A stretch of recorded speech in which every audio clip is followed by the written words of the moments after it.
नमस्कार साथियों, हम देख रहे हैं मार्किंग एंड मार्किंग टूल्स और आज का हमारा टॉपिक है स्क्रैबर जिसका यूजेस हम जॉब के ऊपर जॉब ड्राइंग के अनुसार मार्किंग करने के लिए करते हैं।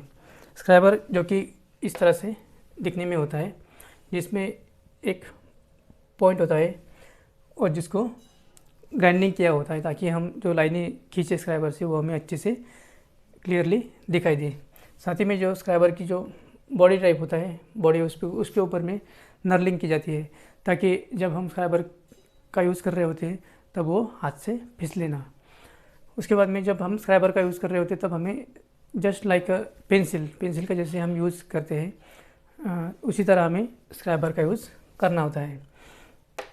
स्क्रैबर का यूज़ जहाँ पे हमें फाइलिंग और मशीनिंग की हुई जॉब के डायमेंशन को सेट करना होता है, यानी कि जो जॉब फाइलिंग करने के लिए या फिर मशीनिंग करने के लिए हम रेडी करते हैं तो उसके ऊपर हमें उसका डायमेंशन उसके माप को प्रदर्शित करना होता है कि मान लीजिए 50 mm 60 mm, तो उसके ऊपर हम मार्किंग करने के लिए वहाँ पे स्क्रैबर का यूज़ करते हैं। उसके बाद में जो शीट मेटल के जॉब होते हैं, माई स्टील के जॉब होते हैं, उसके ऊपर हमें क्लियर और शार्प तरह की मार्किंग करने के लिए स्क्रैबर का यूज़ किया जाता है। स्क्रैबर जो होते हैं वो हाई कार्बन स्टील से बनाए हुए होते हैं और उनको हार्डन किया होता है ताकि वो ख़राब ना हो। उसके बाद में स्क्रैबर की जो साइज़ होती है वो 125 mm से लेके 200 mm यानी कि 125 mm से लेके 200 mm तक की रेंज में होती है। उसके बाद में जो स्क्रैबर से हम मार्किंग करने वाले हैं वो हमें अच्छे से दिख सके उसके लिए हमें उसको ग्राइंड करना होता है। सो ग्राइंडिंग करने के लिए हमें उसका जो एंगल होता है वो 12 डिग्री से 15 डिग्री के बीच में होना चाहिए। उसके बाद में आते हैं टाइप्स ऑफ स्क्रैबर। उसमें आता है स्ट्रेट स्क्रैबर जिसे कि मशीनी स्क्रैबर भी कहा जाता है। एक प्लेन स्क्रैबर होता है जो कि सिंपल स्क्रैबर, जैसे कि ये इस तरह से, इसका use as per job drawing job के ऊपर मार्किंग करने के लिए किया जाता है। उसके बाद में आते हैं बेंड स्क्रैबर, उसको इंजीनियरिंग स्क्रैबर भी कहा जाता है। बेंड स्क्रैबर का यूज़ लेथ मशीन के ऊपर जॉब को सेंटरिंग करने के लिए, यानी कि जब हम लेथ मशीन के ऊपर ऑपरेशन करने के लिए जॉब को होल्ड करते हैं, टाइट करते हैं, तब उसको हमें सेंटरिंग कर देना होता है। उसको ट्रूइंग बोलते हैं, जॉब को ट्रू करना। सो जॉब को ट्रूइंग करने के लिए हम बेंड स्क्रैबर का यूज़ करते हैं। उसके बाद में जो हॉलो सिलेंडर होते हैं, जो ब्लाइंड होल होते हैं या फिर थ्रो होल होते हैं, जो आर पार के होल जॉब पे किए होते हैं या फिर जो होल होते हैं जिनकी स्पेसिफिक डेप्थ में वो होल बनाए जाते हैं, उसको बोलते हैं ब्लाइंड होल। सो उनके ऊपर भी मार्किंग करने के लिए बेंड स्क्रैबर का उपयोग किया जाता है।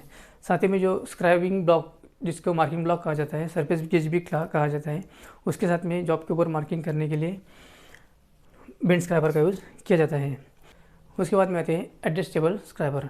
एडजस्टेबल स्क्रैबर में जो स्लीव होती है, यानी कि ये वाला पोर्शन, तो उसके ऊपर में एक आर पार होल होता है उसके साथ में थ्रेडिंग किया होता है।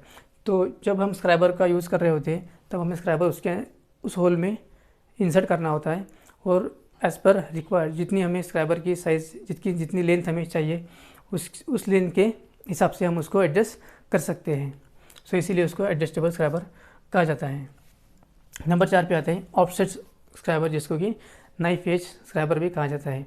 ये स्क्रैबर प्रिसीजन इंस्ट्रूमेंट के साथ में एक्यूरेसी के साथ में मार्किंग करने के लिए इसका यूज़ किया जाता है।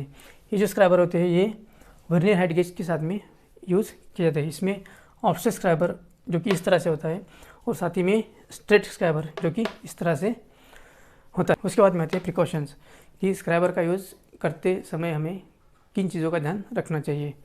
उसमें जब हम स्क्रैबर का यूज़ कर रहे होते हैं तब कभी भी हमें उसको पॉकेट में रख के नहीं चलना चाहिए, या फिर उसे हम पॉकेट में रखना चाहते हैं तो उसके ऊपर हमें कैप लगा लेनी चाहिए। उसके बाद में जब हम स्क्रैबर से लाइन ड्रॉ कर रहे होते हैं तो उसकी जो पॉइंट होता है उसको शार्प होना ज़रूरी होता है। तो उसके लिए हमें हमेशा उसको ग्राइंडिंग और होनिंग करके रखना चाहिए। ग्राइंडिंग जैसे हम ग्राइंडर पे भी कर सकते हैं और होनिंग जैसे कि जो स्टोन होता है उसके ऊपर हमें उसको धार लगानी होती है, उसको होनिंग बोलते हैं। उसके बाद में जो मार्किंग कर रहे होते हैं हम तो हमें केयरफुली मार्किंग करनी होती है, क्योंकि जो स्क्रैबर का जो शार्प पॉइंट होता है वो हमें लग सकता है। उसके बाद में आते हैं कि स्क्राइबर से हम जब मार्किंग कर रहे होते हैं तो उसको हमें थोड़ा टिल्ट करना होता है मार्किंग करते टाइम में, क्योंकि जब हम स्ट्रेट स्क्राइबर को से मार्किंग करेंगे, ऐसा सीधा स्ट्रेट रख के मार्किंग करेंगे तो वो अच्छे से मार्किंग हम कर नहीं पाएंगे। तो उसके लिए हमें थोड़ा सा टिल करना होता है, जैसे कि हम पेंसिल से लिखते समय उसको टिल करते हैं, पेंसिल से लाइन ड्रॉ करते समय, तो वैसे ही उसको टिल करना होता है। उसको हम 60 डिग्री तक टिल्ट कर सकते हैं। वो एज़ पर रिक्वायरमेंट है, आपके हिसाब से आप जितना चाहे उसको रख सकते हो। तो यही था आज के लिए। वीडियो पसंद आए तो वीडियो को लाइक कीजिए, शेयर कीजिए और चैनल को सब्सक्राइब कीजिए। साथ ही में बेल आइकन को क्लिक कीजिए ताकि आने वाली वीडियोज़ की नोटिफिकेशन आपको मिलती रहे। मिलते एक अगले वीडियो में एक नए टॉपिक के साथ, जो कि होगा पंच। धन्यवाद।